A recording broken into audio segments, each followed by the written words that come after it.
No, definitely nothing. Why would you do that? Little things in life. Mate, how sick is this going to look? It's been cut somewhere along the line. Where's my van keys?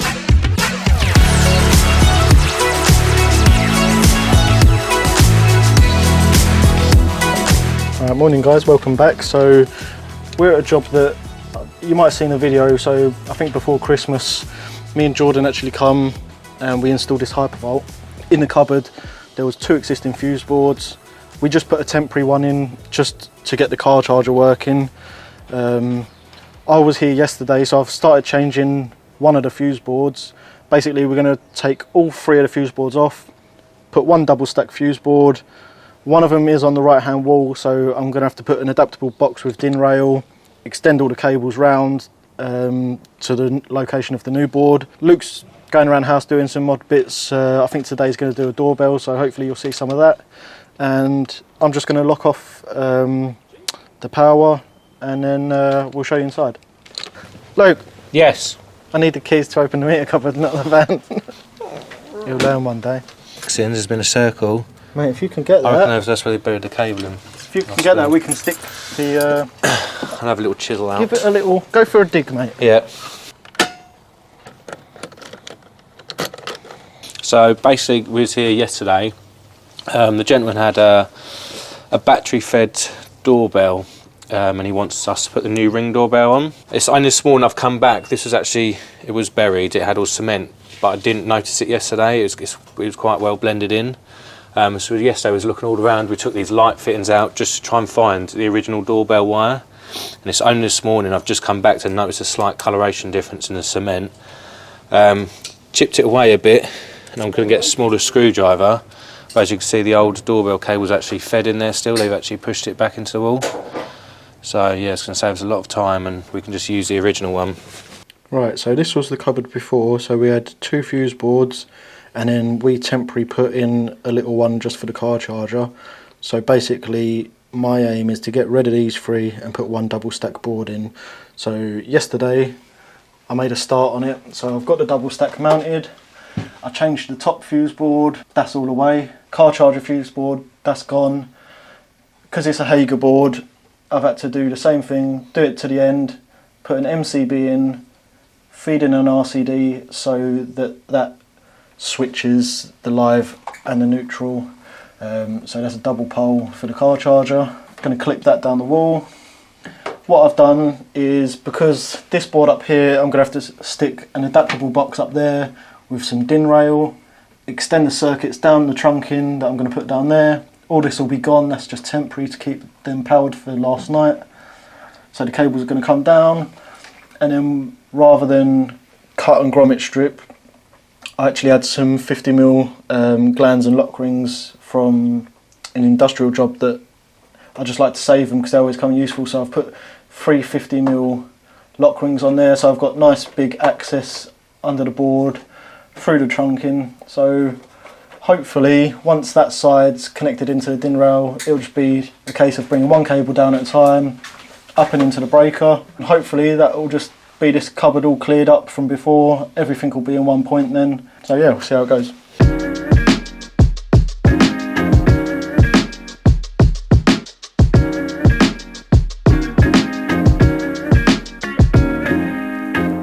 Right, so this is the other board.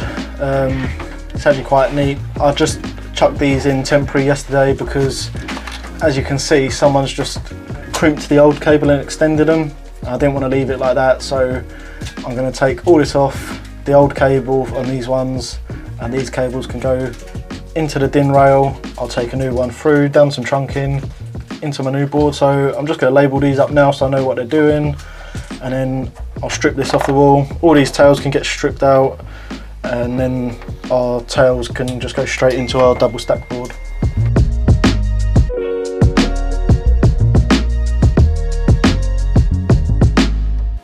I'm not touching them yet. I know, I bet it's cut somewhere. Where's your flute tester?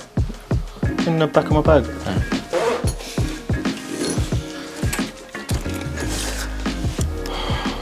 No, definitely nothing. It's cut then somewhere. Why would you do that? So, as I was explaining earlier, we found the original doorbell wire. So we was just going to connect it in here, bring it along here, take a bit of the cement line and put the new Ring doorbell in there. But we thought we'd check the continuity of it before we actually installed it all, and it turns out it's been cut somewhere along the line, so basically it's useless and we can't use it.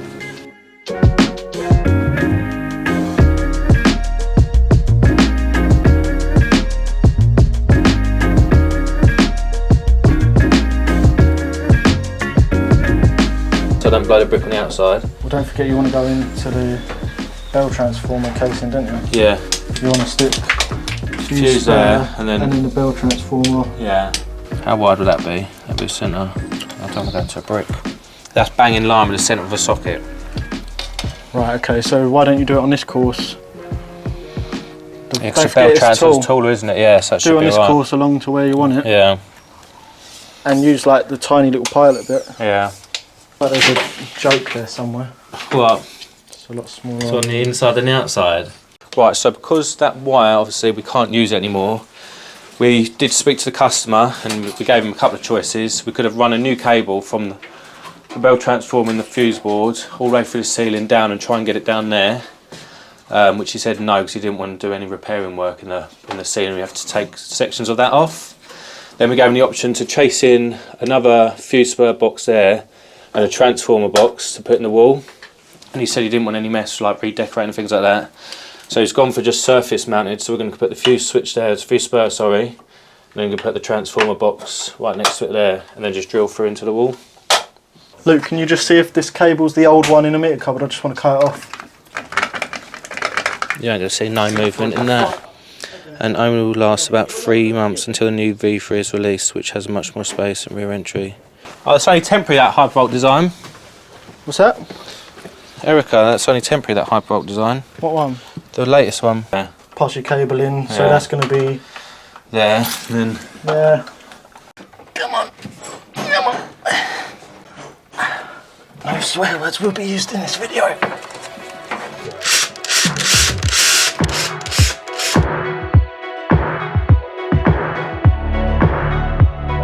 Charging station. Charges as you drive.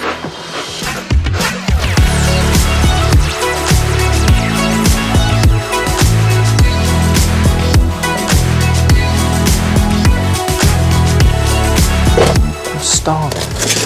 Well, once you've done that doorbell, you and Max can go get some brecking, bring it back. Little things in life. I literally just thinking, right, I need to drill out some stuffing glands, pick up the box, and there's just lovely knockouts on the top. I'll stuffing gland that up there, I'll cut that square out, grommet strip it. That's going to butt up to the trunking, we can lid up to there. Stuffing glands in the top with these cables, thin rail. Look. Where's your hammer? In my work van. Why isn't it on your work bag? Because there's too much stuff to keep track of.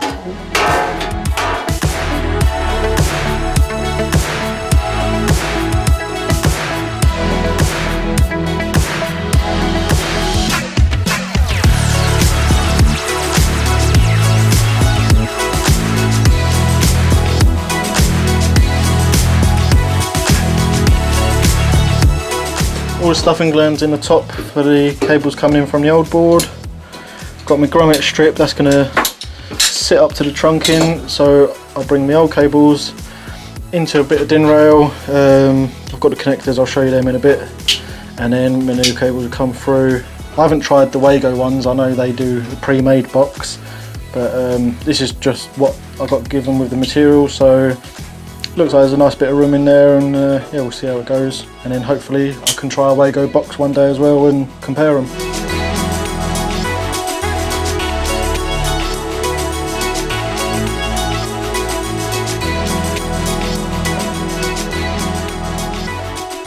Mate, how sick is this going to look? This subway might really spur me on to work faster. We'll sit down somewhere. I'll do the talking. No, I'll say Cameron brought us this. Yeah, let's give him some recognition. Give him some credit, the credit he deserves. So Cameron actually brought me and Lee, and himself clearly, a Subway today.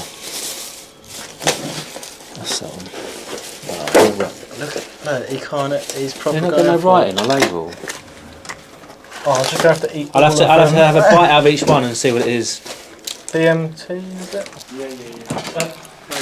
I'll leave it open anyway.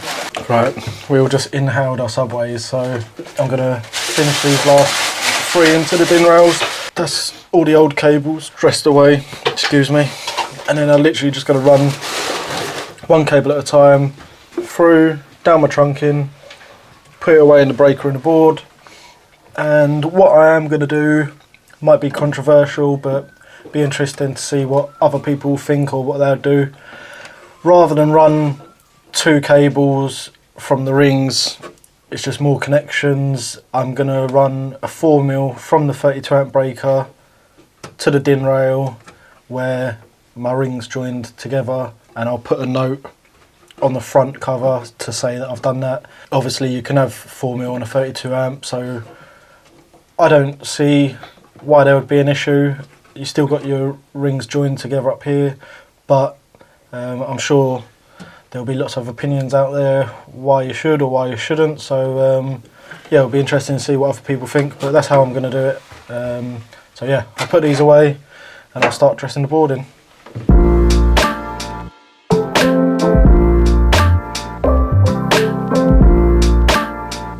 Alright, so basically I've run all my cables down the trunking, ready to go to the fuse board. So these are all the circuits that want to get stripped, put into the other side of the DIN rail, and then what I'll do now is I'll lid the trunking up just sort of halfway just to hold the cables in place. I'll strip these sides, get these away, that lid can then go on, and then once that's done it's just concentrating on the board end. Forgot I need to clip the CT clamp for the car charge around.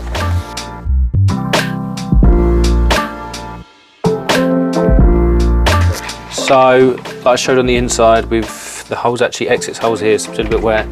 But we come out and I just chase around the cement line, put it in through the back of the door frame.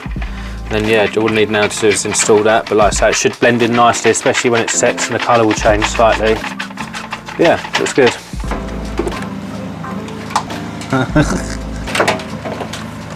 Why do they keep doing this? Why don't they just write something? Huh? Yeah, cheers mate. You're welcome.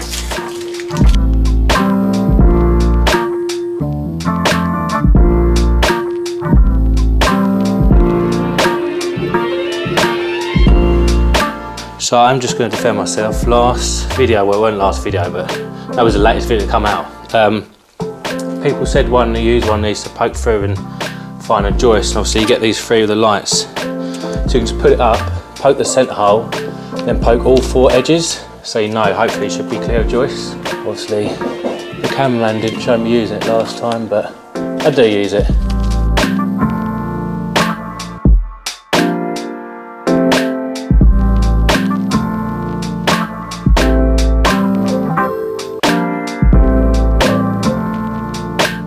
Where's my van keys? Oh no, that's quite hidden, isn't it, that with the black ring cover on? Yeah. Right, so that is all the board dressed in. So we had an existing board up here, which I've brung the cables in, stuffing glands in the top. They're all up into this top section of the split load board. Split load? No, double stack board. Then the second board was up here. So we've extended all through the DIN rail, we've extended circuits down through the trunking, up into the bottom half. And then we also had a car charger board here. So I've took that away and I've brought the EV Ultra up and I've put it on the end, because what we have to do on the Hager boards is cut the buzz bar short so we can get a double pole RCD, and then because you've got your neutral coming in, you can't have your buzz bar going any further, so you cut that short at that at MCB, feed in the RCD, and then you outgo into your car charger. In the trunking, we've got our data connection with the CT clamp around the tails. Made it really easy by putting the lock rings on the bottom of the board. And then, yeah, I'll put the lid on this and I'll put a sticker to say 230 volts, and I'll also put another sticker just to say isolate from elsewhere. And I'm probably going to put some labels up here on the top, just so people know what cables feed in what circuit, just make things a bit easier. But yeah, it's all turned out really neat. Really happy with the outcome compared to what it was when we started. So I'm going to get that on and label up, and then I'm probably going to turn on and start getting some RCD readings.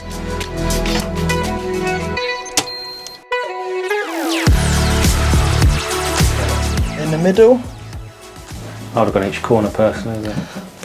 I'm just going to change the earth connectors on the DIN rail that I've done, because a good point a couple of people made on Instagram is these earth terminals for the DIN rail, they actually connect to the actual enclosure and the DIN rail, so all the earths are connected.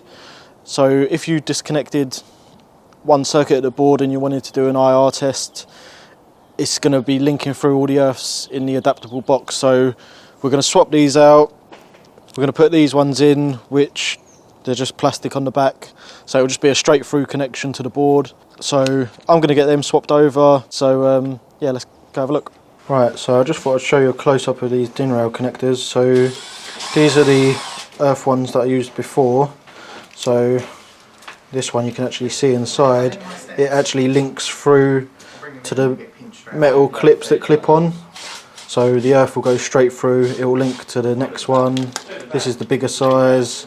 You can't see inside this one, but that's all connected to this rail as well. So we've taken them out because that will just cause issues with testing in the future. And we've put these ones in so you can see it literally just links the terminal through to the next terminal, and it's just plastic on the clip. So yeah, obviously you don't know what you don't know. I didn't know before I'd done them, and when you're in the rush of sort of installing things, it sort of just didn't cross my mind when I was putting them in. So thanks to everyone that said something, and yeah, always learning. But anyone that's going to do them in the future that may have seen this, hopefully it's just a little bit of more knowledge for you for when you do it. So the board actually went not too bad. I was quite worried at the start of the week when I come over to do it, because it was quite cramped in that cupboard. There was a lot going on, but I just broke it down bit by bit, and yeah, it's eventually got done, and it's turned out really well. Luke done good with the doorbell. He's been doing some of the lights around the house as well. We've actually lost the van keys, so we're going to look for them, and if we find them, we'll see you on the next one.